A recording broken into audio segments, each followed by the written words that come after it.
your weekly dose of amigos, isolation podcast, music, and mental health. Brought to you by Circles of Rhythm, with your hosts, Alan Reese, John Pocock, and Julien LePage.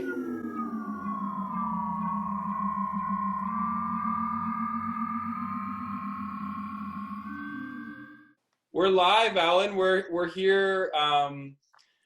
Thanks everybody for tuning in, whoever you are. We've got Mr. Alan Reese in the house. My name is Julien LePage, and tonight is, what day is it today? December. I don't know. December 16th. I don't know if you're tuning in from somewhere else. Here in Calgary, Alberta, this is where we're tuning in. We're in our second round of isolation, where essential services are the only things that are going on. And we haven't been drumming in a community for some time. And I asked Alan to, if he wanted to connect and just do a little Zoom conversation. And he said, sure, what are we going to talk about? And I said, whatever you want. And I had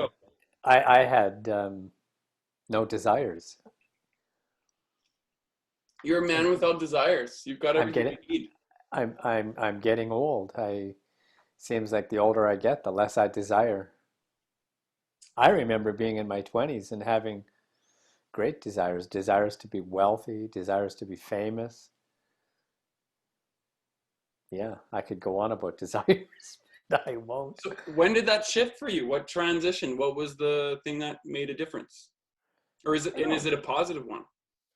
I think it's a positive one. Yeah. I used to know this guy. His name was Billy Baycroft back in the 90s, in the 1990s.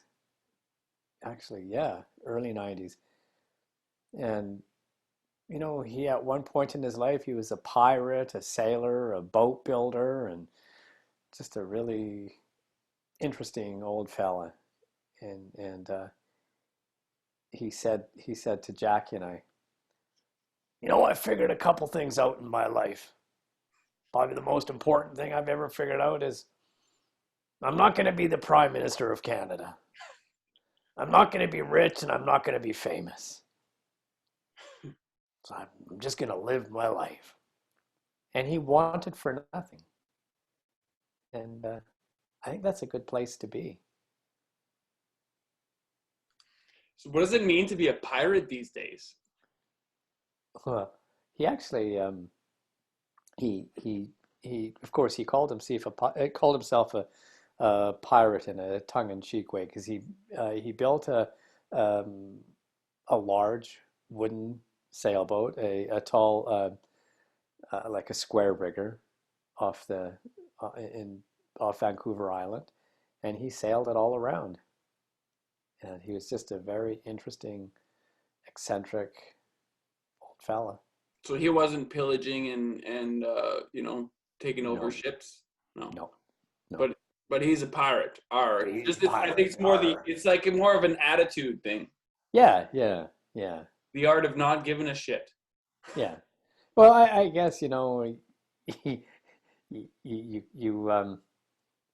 are still lots of pirates in the world today. Piracy is a big problem, but in Canadian waters, I think you can't be a pirate and steal from people. So I think for him, it was the next best thing once he figured out he couldn't be the Prime Minister.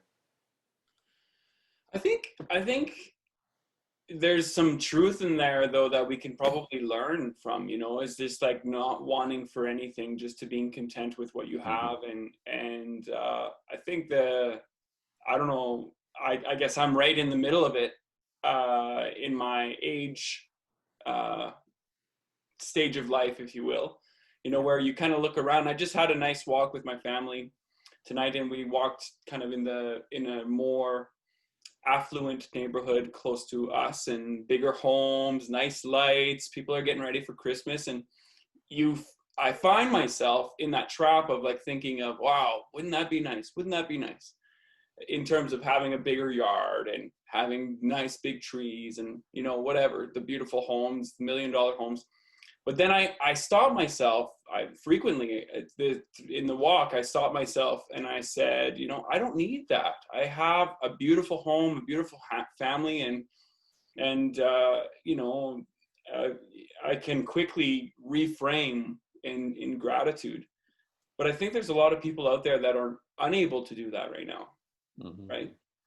Yeah, I think you're right, Julien. I think it's a trap that it we find ourselves buying into this to this idea very early on in life that to feel or believe that you've succeeded, you have to have this huge home. You have to have a six-figure income or more. And really, what does it buy you? I mean, yeah, it buys you all the material things, but you get to a certain age in your life and you realize that even if I had those things, I would still be trapped.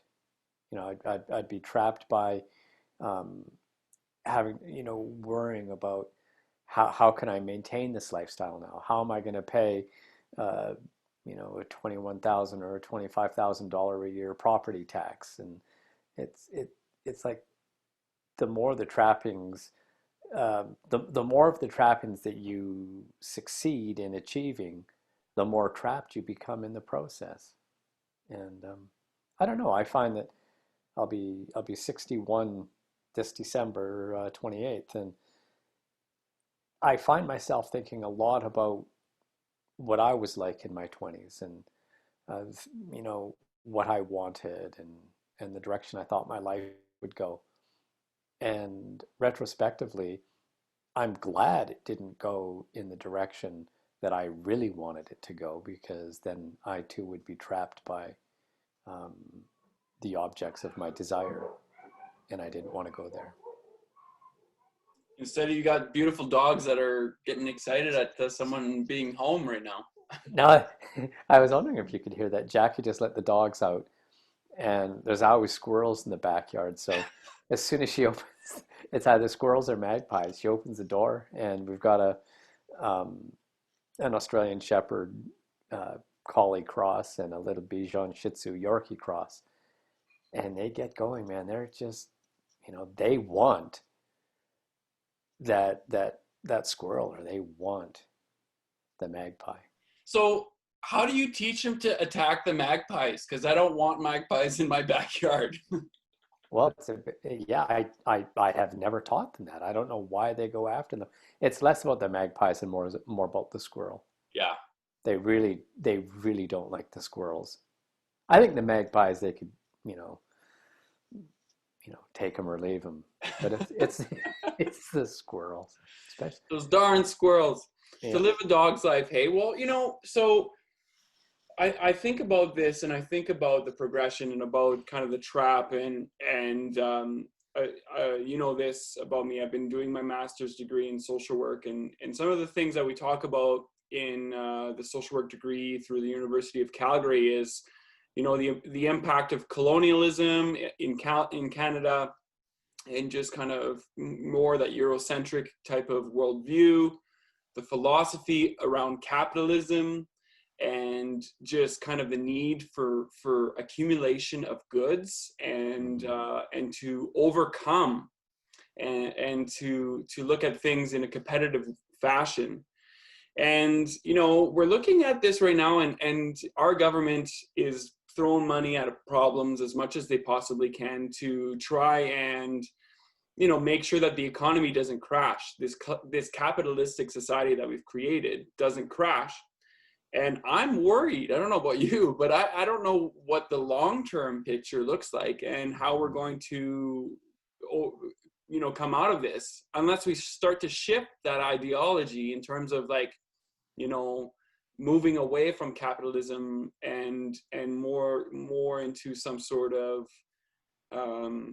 you know, shared resources, shared access to essential services, so healthcare, food, shelter, you know, things like that, right? Mm-hmm. Education, even knowledge should be free, you know what I mean?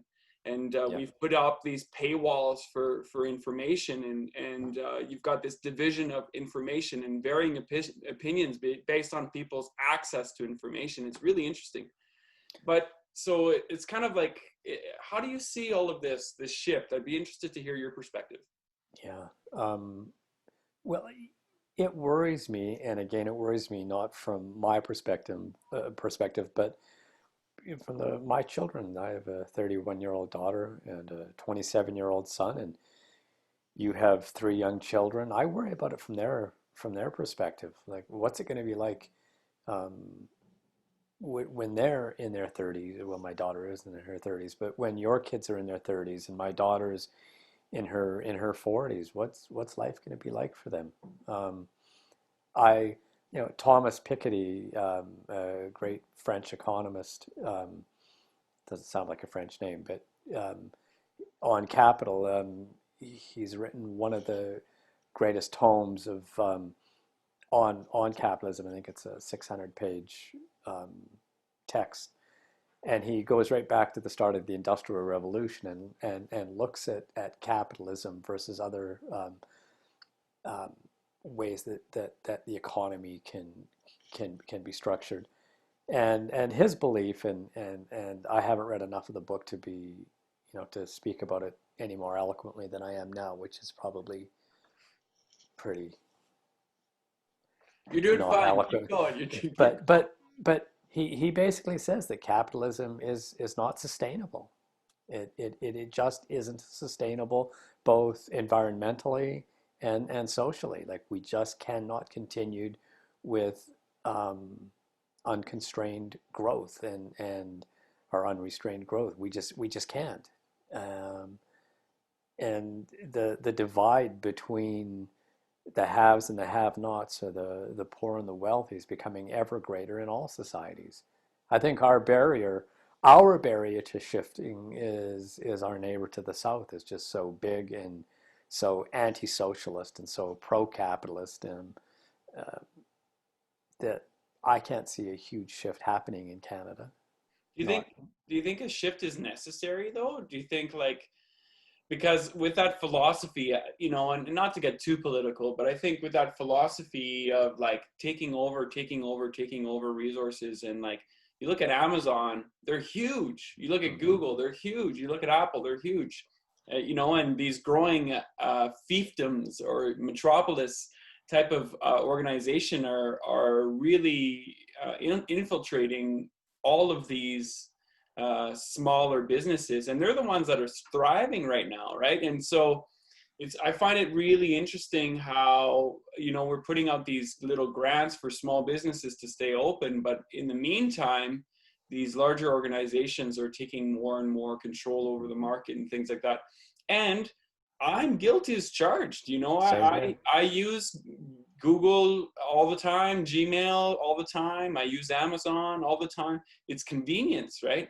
Yeah. Oh, well, I think using Google and Gmail, you're really not purchasing anything, um, but you're really not purchasing anything from Google or from Gmail, or that really impacts our local retailers, for example. But I think where you're guilty and where I'm guilty and where everybody I know is guilty is buying stuff from Amazon because it might be a little bit cheaper, but more importantly, because we can get it now. We can have it arrive at our doorstep tomorrow morning, especially if we belong to Amazon Prime, and so we have the luxury and the convenience. But at the same time we do that, you know, the the smaller retailers that really need our business and our support. And that's what I mean by, at some level, this isn't sustainable. It I just don't think it is, because every local retailer that goes out of business, there's that wealth is being removed from this part of our culture and or our society. And there's that number of people in their store that are no longer working. As we, to increase the profit margins of these large supermarkets, we try to computerize everything, self checkouts, and automate everything. And And when we do that, we the workforce loses a segment of our population that is no longer employed. I would even disagree with you in the fact around Gmail and Google. There's a saying out there, and if you've never seen this documentary, you should check it out. It's the Social Dilemma, I think it's called, or something. It's on Netflix, and it says if you're not paying for the product, you are the product. Yeah. Yes, Right? And we've talked about this before. You're absolutely right. I and agree. so right, Yeah. so I mean, it's one of those things where sure you're not necessarily pushing anybody out, but essentially we're selling all of ourselves, all of our information, even putting this up Yeah. on YouTube, everything like that. Every single click that we've put on, everything that we've purchased, everything that we've emailed, up until recently, there was some very loose privacy laws where they could capture all of that information, and it's now stored somewhere, and they're still capturing that information in a way where we're releasing our rights with these privacy agreements, these privacy policies that nobody reads. And anyway, so, it's one of those things where we're kind of exchanging comfort and convenience for, our, privacy, our right for choice. Essentially what's going to happen is as these smaller businesses leave and these larger corporations grow, we're going to have less and less choice, right? Do you ever see the movie Wall-E? It's an animated. I have. Yeah. And that's essentially like that's the worst case scenario where everything is all controlled by this one organization, and you no longer have a choice, right? Yeah. It's a trap. It is, and I can, and again, I guess maybe it is sustainable in the short to medium term, but in the long term, I just don't see how environmentally and from our social structure can support this unconstrained growth You know what I've and been watching? consumption. I've been watching really closely. I'm a huge nerd. I really love the work of Elon Musk, and he owns Tesla, right? You know Tesla, I do. and he also is CEO of SpaceX. SpaceX. Yeah. Yeah, and he's got the Boring Company, he's got the Neuralink Company, he's got all sorts of different kind of AI investments as well. I'll But stop you there. He also wants to move his headquarters from California to Texas. yeah, And I don't know what kind of language you can use on this podcast, but sometimes he sounds like a bit of an asshole. I mean, yeah, I'm not a judge of his character. I think he comes across that way because he's like super freaking intelligent, and he sees things in a different way. And I don't want to get too deep into it. I think Yeah. for me, I want to allow people to have their own opinions, because I think that's really important for people to have varying opinions. And so that's kind of the theme of today's podcast. Yeah. Yeah. But one thing that's really interesting about him is that to the notion of the capitalism, and how if we keep going like this, we're going to ecologically ruin this planet, and we can't keep going. And he's with SpaceX, he's looking at colonizing Mars and things like that, right? So, but it's really interesting. We're taking leaps and bounds towards that goal. Have you seen any of these rocket launches lately? All of them. Yeah, yeah. Are you watching them? Oh yeah, yeah, yeah. That's awesome. I do. I find the technology absolutely fascinating. When I was a child, I wanted nothing more than to be an astronaut. That was, I think that's every little boy's dream. And so yeah, I'm absolutely obsessed with it.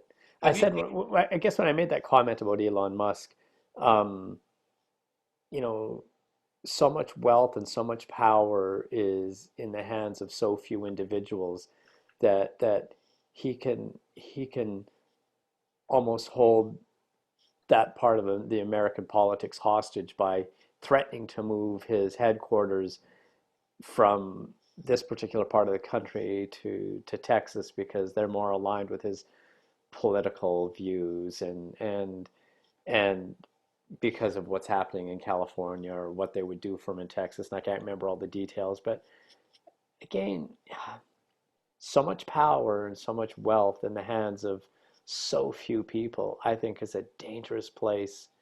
It's a dangerous place for the world to be. That's the world we've created, though. It He's is. playing the game. He's simply playing the game. You know what I mean? He has a goal. He has a target, and he sees that he can use his muscle because of when he brings that amount of work and income through that state. Yeah. The government is reaping the benefits through tax incentives, through school incentives, all of those things. He's bringing people into these spaces, right? So he has the power, and he's just flexing his muscles essentially by doing that. It's a political move altogether, right? And so I'm just curious about, if there's ever going to be a time where where these organizations become so big, and we're already seeing it right now, where they're so big that the government is losing their teeth. They don't have any power to control these organizations, because we're already seeing how the organizations are kind of using their muscle and flexing around the government, and the government has to kind of appease to their wishes. And Yeah, well, the government is trying that right now, and I mean, there's numerous bills before the U.S. Congress um, to break up Facebook, and I don't mean bring an end to Facebook, but basically saying Facebook and Instagram control such a large share of that market that they shouldn't be allowed to, and of course, there's one school of thought that says the government has no place, and it's more of a libertarian perspective, which I don't share. I'm certainly not a libertarian. Um, that says the government has no business interfering in business.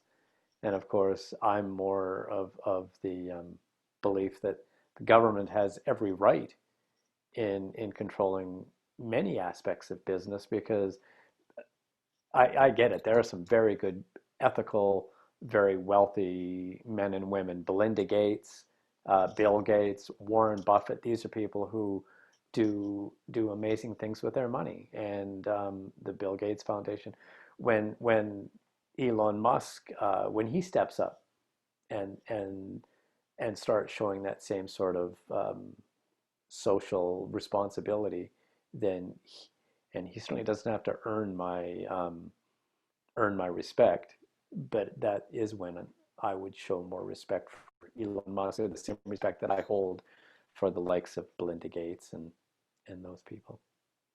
Well, but yeah, I think we're already there, where the corporations, corporate America, through the lobby groups, and um, they already control. This isn't conspiratorial. I mean, I just put one thing on the table here is I don't believe in conspiracy theories, QAnon. That is all absolute nonsense, insane. So this isn't a conspiracy theory. Um, but the U.S. government, as is the Canadian government, Canadian politics are heavily influenced by the business lobbies. absolutely. I think it's so crazy out there right now that it feels like it's a conspiracy theory. Do you know I what I know, mean? Like, I do. right? It's one of those things where it's like, the way the world is working right now, you're like, is this a conspiracy theory? Is this actually what's happening right now? Is that what's, where we're at with our decision making, and how our political system is operating, you know?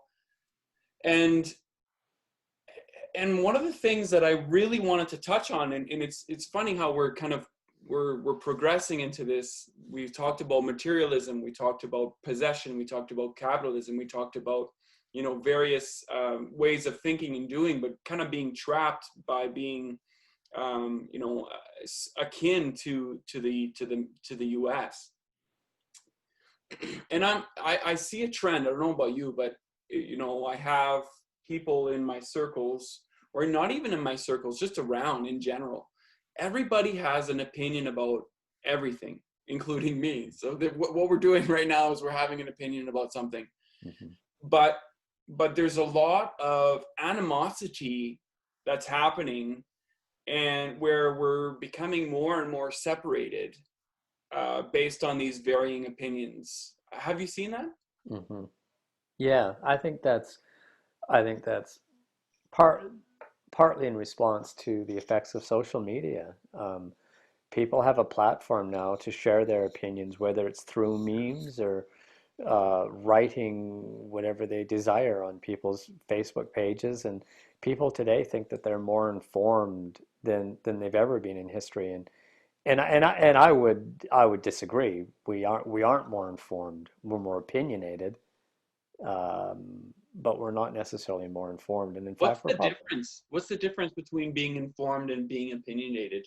well. I think of being opinionated, and this is only my opinion, but I think being opinionated is you haven't really done the research. You haven't really read any.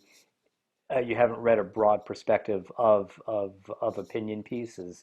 You're so uninformed, um, that all you've ever watched or read is shit on Facebook posted by people who share the same opinion that you do.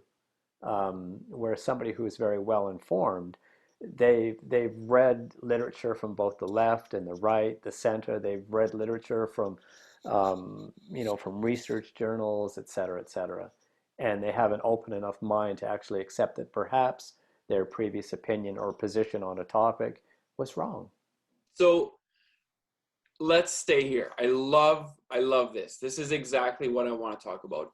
Um, because social media is a source of information, and it's a recycled source of information, right? People take information and they kind of change it in a way where, they put their own opinion on it, but it's based on maybe an image or short amount of text or whatever it might be. Now, you're talking about having, researched information and looking at both sides and creating knowledge, right? Knowledge is a different thing. Is it possible right now, in this crazy time, to gather knowledge, or is the access of knowledge kind of removed from us, right? Because who's at the helm? Who's got who is controlling the lever? I think if we sort of divest ourselves of our own responsibility and in pulling those levers, if as long as we hold on to the idea that we have no control and we're not pulling the levers, we're like we've given up a huge amount of responsibility in shaping our own information. Um, I think we absolutely do have access to knowledge. Any one of us at any time can go on a multitude of websites that are peer-reviewed scientific journals and read them with an open mind. But we don't do that. We don't do that because it it conflicts with our point of view or our bias or our currently held perspective. And when we do that, what we're doing is we're digging that trench deeper around ourselves that keeps us stuck in a particular viewpoint. And I think that's where this that's what I mean, I totally deleted my Facebook account a couple of years ago because I just got so frustrated with reading people that I like and respect, reading some of the stuff that they would post that was just filled with vitriol and hate, and I just I couldn't oblige that. I just so I think we have more control than we want to acknowledge, because it's easy. It's easy to say I don't have access to the information when the web, the internet gives us more access to so much information. We just choose the wrong shit to read. you know I don't think people know that that's what's happening, though. That's the problem, right? People, Yeah. I don't think people have the understanding that there is a difference between the type of information people are consuming, right? Or being fed. And again, this comes back down to this question of, you know, if you're not paying for the product, you are the product. Yeah. And as we're using these platforms, there's algorithms out there, there's a system out there that is feeding us exactly what is selling, you know. So, you know, back in the day, we found out that sex sells. So all of a sudden we sexualized advertisements and things like that, you know, and masculinity, you know, it was like you know, we wanted to make men feel tough. So we made very tough and strong truck advertisements and, you know, targeted advertisements that way. But now all of a sudden it's shifted, it's transitioned to the point where we know these people like Google, YouTube, Netflix even have an understanding of how much of our attention is being captured for how long. Instagram, Facebook, all of those things as well. Yeah. And it's not based on the truth or facts or good information. It's only based on what is capturing our attention the longest. And that's what's going to continue to be fed to us. And I don't know how many people actually know this. And I think maybe I don't know how many people actually care to well, know that's the this. thing. They don't care to know this. They don't want to know this. This, you know, the internet and QAnon and I certainly don't equate the two. I'm just use them in the same sentence. But all of these things are the, you know, they are the opiate of the masses. You know, Netflix and whatever mindless activity we're provided with to engage us in not thinking critically and not stepping outside the box, all the while leading us to believe at some level that we're all critical thinkers or we all think critically about a particular situation or issue. It's like, yeah, we're fed this diatribe and we buy it hook, line, and sinker, and we've never spent one iota of time or effort on actually trying to peruse a much broader perspective of information that would indeed show us or demonstrate to us how uncritically we really do think about the world. So we don't care. We're so stuck. You know, I Alan, you know this about me. When I see something like this, I get concerned. I feel like it's important for us to have these conversations to be able to say, hey, how can we shake things up a little bit? And so formally, you know, prior to COVID, we would use the community drum circle to create an experience where we could use the experience as a teacher for messages and metaphors, messages of hope, messages of community connection, you know, mindfulness and meditation, mental health, mental wellness, you know, spirituality, you know, whatever it is. And, you know, and it was good. But then all of a sudden, as I start to move back and step back, and I'm observing now, I'm not doing as many drum circles at all, if at all. And I'm observing and I'm really seeing what's happening, and I'm concerned. Do you have this? I mean, number one, do you share the same concern? And if you do, what do we do about it? Well, I do and I don't. And I've had this thought for a long time, long before COVID and long before I became an old man. And I remember reading, I think it was David Suzuki actually who said this, that the test tube is 7/8 full, and there's no way, like we're beyond the capacity to actually change the direction that we're heading. And I think, and That's a very grim way to look at life, man. Well, it is and it isn't. It is and it isn't. You know, we're you know, years ago, Judy and I talked about this, and we've talked about this, and she read some of Carl Sagan's Pale Blue Dot in one of your drum circles, and we're on this tiny spaceship called Earth, and we have a beginning and we have an end. And when I say we, I don't mean individually. I mean as a Collectively. species, as collectively. Life has been on this planet for 4.7 billion years, or the planet's been around for 4.7 billion years. And, you know, relative to the age of the planet, if you condense it into a year, humans have been on the planet for the last, I don't know, 30 seconds of a 24-hour clock. So we've not been Drop in the around. bucket. Yeah, we've not been around a long time, um, and we're not going to be around forever. There are too many of us, and like any ecosystem, when there's too many of one species, and the environment of the Earth can't support it, it a cull happens, and and I don't say that in a morbid sort of way, but something, you know, life will end on this planet at some point. And I think in the moment what we need to do is recognize what we can do today. Again, I can't remember the author's name, but he said, um, think globally, but act locally. Like, what can, and so I like your question, because I think that's a real salient point, is what can we, there's got to be something that we can do. And there's a, I don't want to give, if anybody's watching this, I don't want to give anybody the impression that I'm a hopeless, that I'm a total nihilist. Uh, I think that there are some beautiful people on this planet, and I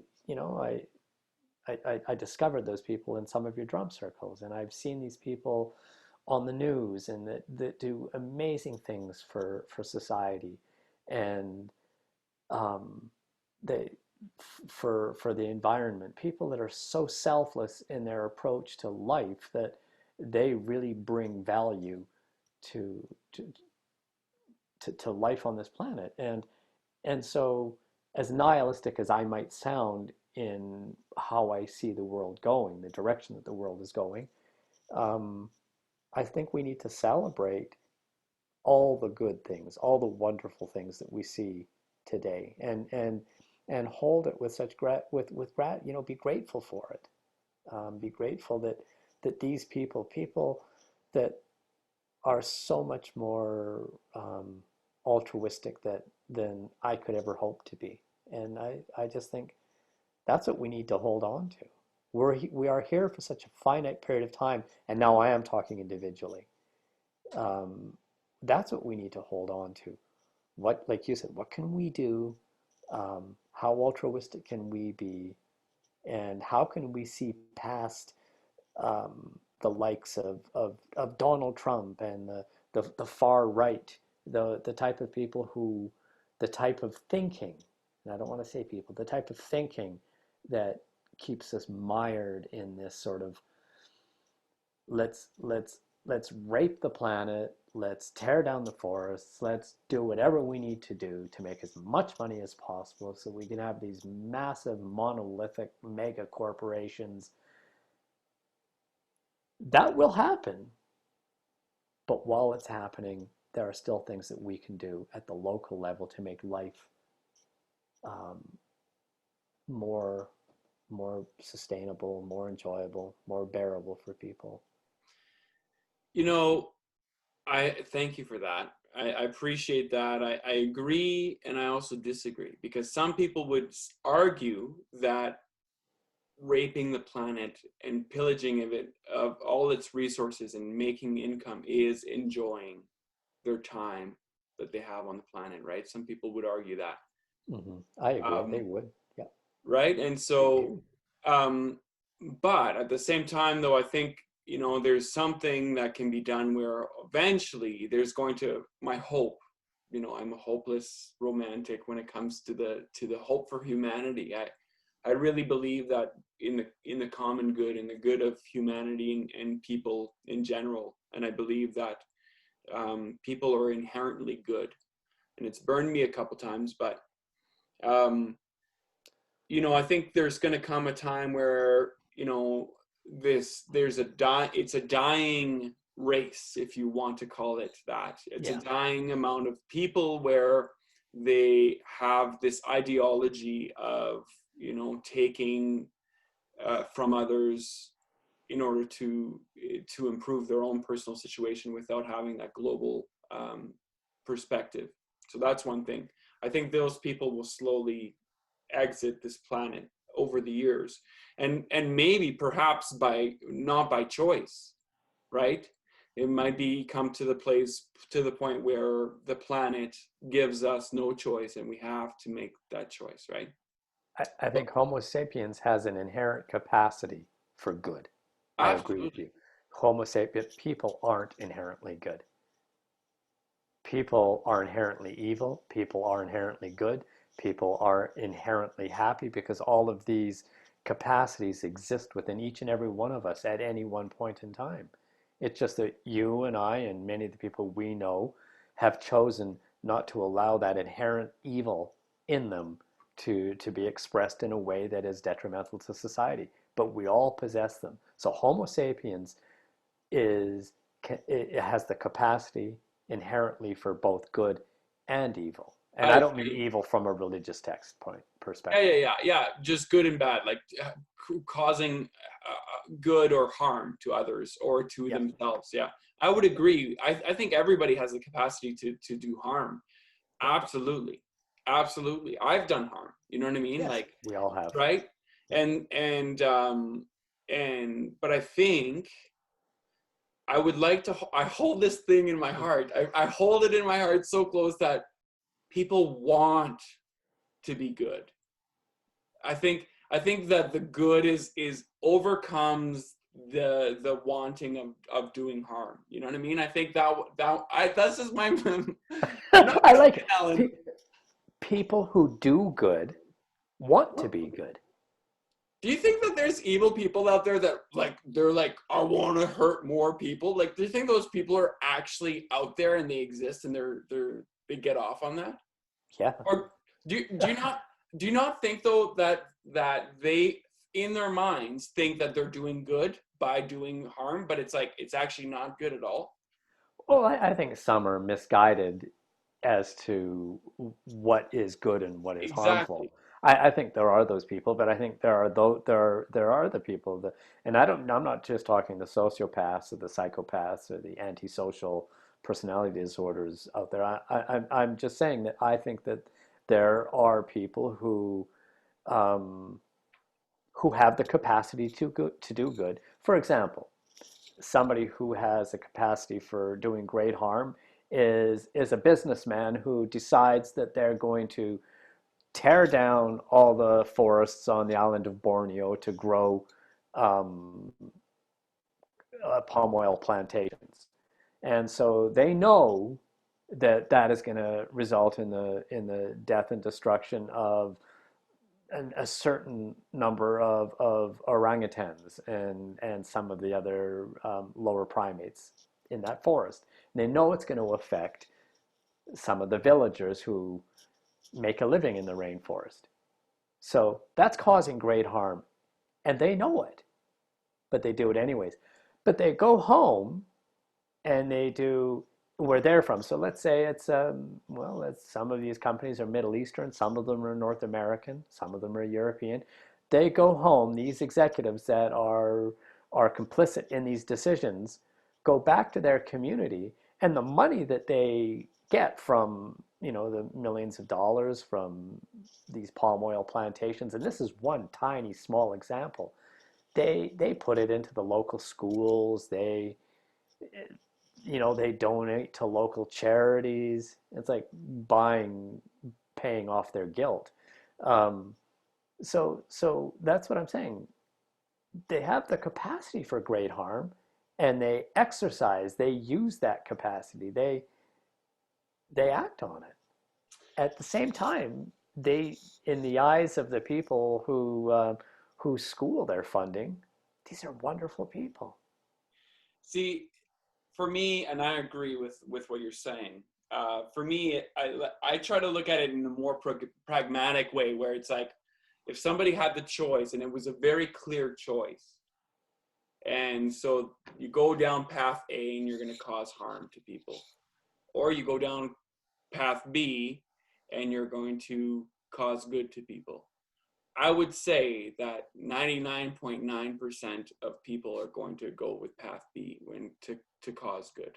Like they'd make that choice if it had nothing to do with anything else. Oh, sure. Yeah. Yeah. That's a nice way to see that. I agree. I Right? agree. And Yeah. that 0.001% of people who would choose path A, they're not listening to this this conversation. Yeah. They've tuned out a Yeah. long time ago. Yeah. Hey, Yeah. Hang on. Those guys are talking about me. right? Yeah. Yeah. So let's kind of start to bring a wrap around into our thinking and maybe closing some of these thoughts about information, knowledge, varying opinions about things, and just everyone's is an expert, including you and I right now in this conversation. But how do you?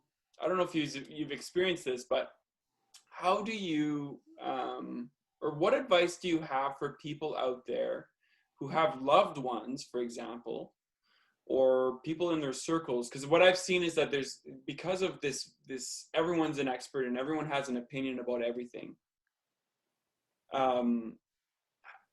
It's it's putting a wedge between people, right? And it's causing that some of these intimate relationships, intimate friendships, intimate working dynamics are becoming more segregated and separated. And that to me is alarming. That I see that as something that we need to change.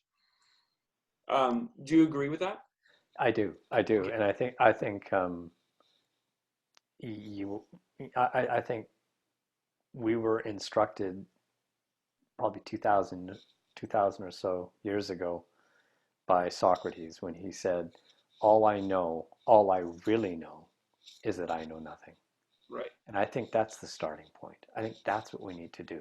We need to look at the world again through naive eyes, and we need to accept that our perspective, whether yours, mine, or anybody else's, is wrong, and start from there. Because it's only when we can't admit that we're wrong, it's only when we can admit that maybe we're not the expert, that we can begin to see to see the issue through a more naive, open, and understanding eyes.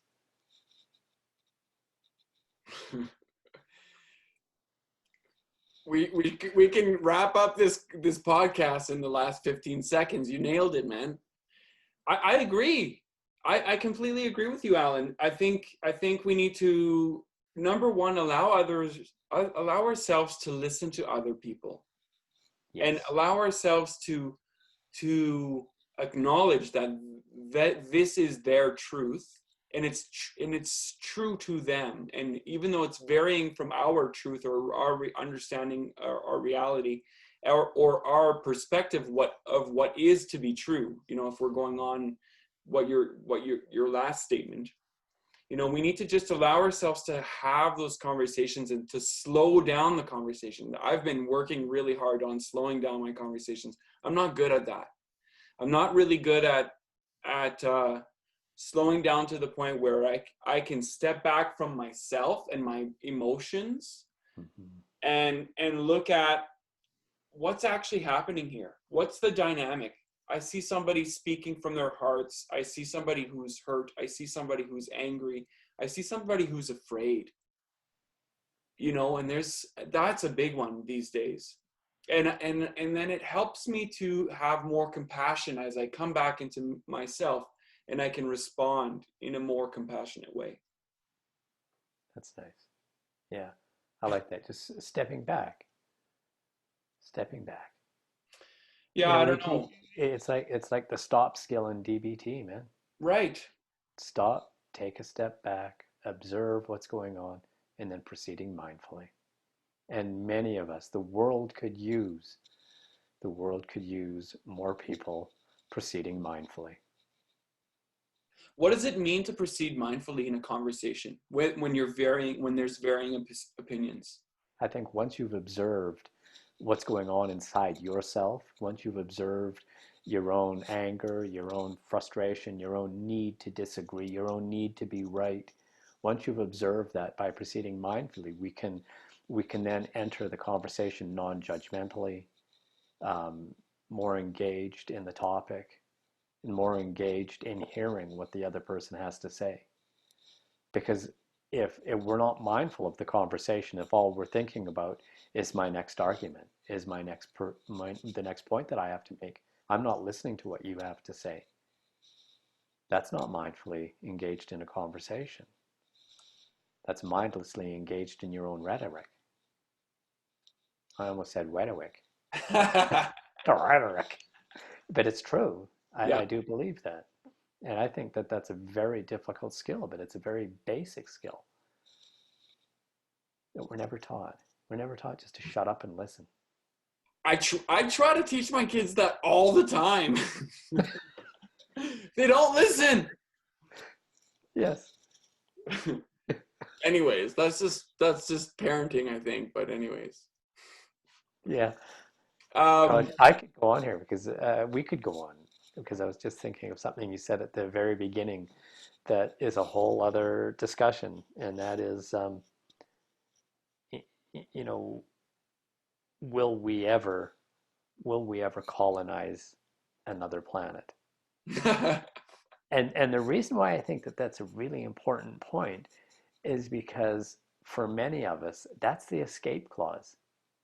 That's the escape clause behind not being present in the moment, not taking care of this planet, not looking after the resources, not really objecting to what's happening in the tar sands or in the Amazon, and just kind of complacently participating in the destruction of this planet because, hey, we'll colonize Mars.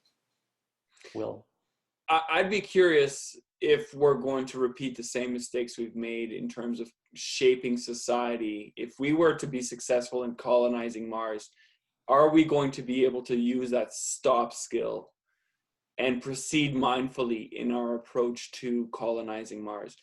And in the movement of technology, right? As we move into artificial intelligence, as we move into convenience, are we, because we're still in the process of that, we're seeing it shift we're seeing the transition from small localized shops. Are we proceeding mindfully with our decisions, our small decisions, every single purchase, every store that we choose not to visit versus the convenience of ordering online? Are we proceeding mindfully? Yeah, I think there are a great many people that are very mindful in their day-to-day lives and do proceed mindfully. And I know people in my personal life who would never shop on Amazon and would never do some of the things that I've done that are self-destructive, or not self-destructive, or destructive to both our economy and our environment. And just as people might say about me, geez, Al says he won't use the self-checkout at Safeway or Home Depot because it's supporting a system that actually makes workers redundant. So we all do our little piece, and I think we need to honor that. We need to respect that, but at the same time, it's like the dialectic, right? We have to do better. We can honor it, we can respect it, we can accept it, but we have to change it. We have to do better. And Right. I think that's the take home for me, is all of us have to do better. And because we can't wait for the mythological colonization of any other planet. So we're kind of at a fork in the road. Hey, Al, what are we going to choose? Are we going to choose to keep doing what we're doing or do better? Yeah. Because what we're doing it really well. Like we are destroying the rainforest really well. The Doing a good rainforest job of it. We are doing it exceptionally well. We are changing policies in Alberta so that they can start mining again in the eastern slopes. we're doing that really well. We're opening up the mine in the Crow's Nest Pass, for example, the Grassy Mountain mine to an Australian company, so that they can start for 20 years take this, this coal that's very important for making steel, so like thermal coal. We're doing this shit really well, but we're doing the wrong shit well. We've got to do the other stuff better. Right. And that is put policies in place that were put in place 20 years, 30 years ago by Lougheed. We need to do those things better. Because the people, the industries, the individuals that are really focused on corporate development and in the process destruction of our environment, they're good at it. I think we're out of time.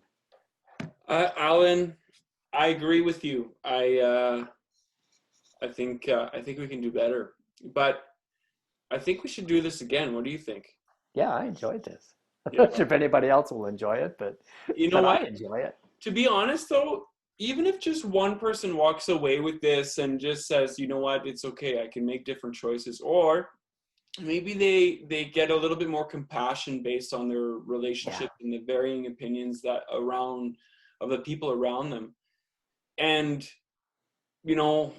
to be compassionate for other people instead of spiteful and hateful towards kind of the people with varying opinions.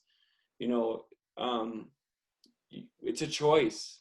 We can choose love or anger or fear, whatever it is, like, and I think I would hope that somebody who listens to today's podcast or today's conversation would start to make more of a conscious, mindful choice towards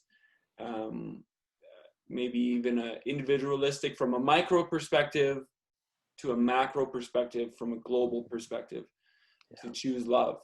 And what does that mean to you, right? What does it mean in this particular context? Because there's many different ways of expressing that, right? So I think for me, music is a really good place to start. So it is. I agree. anyways, Alan, thank you so much for everything, and thanks everyone for tuning in. We'd love your comments. If you want to leave some comments down below, and we'd love to answer any questions or thoughts that you've had about this conversation, and let us know if it was helpful for you. Thanks. See you later. Bye-bye.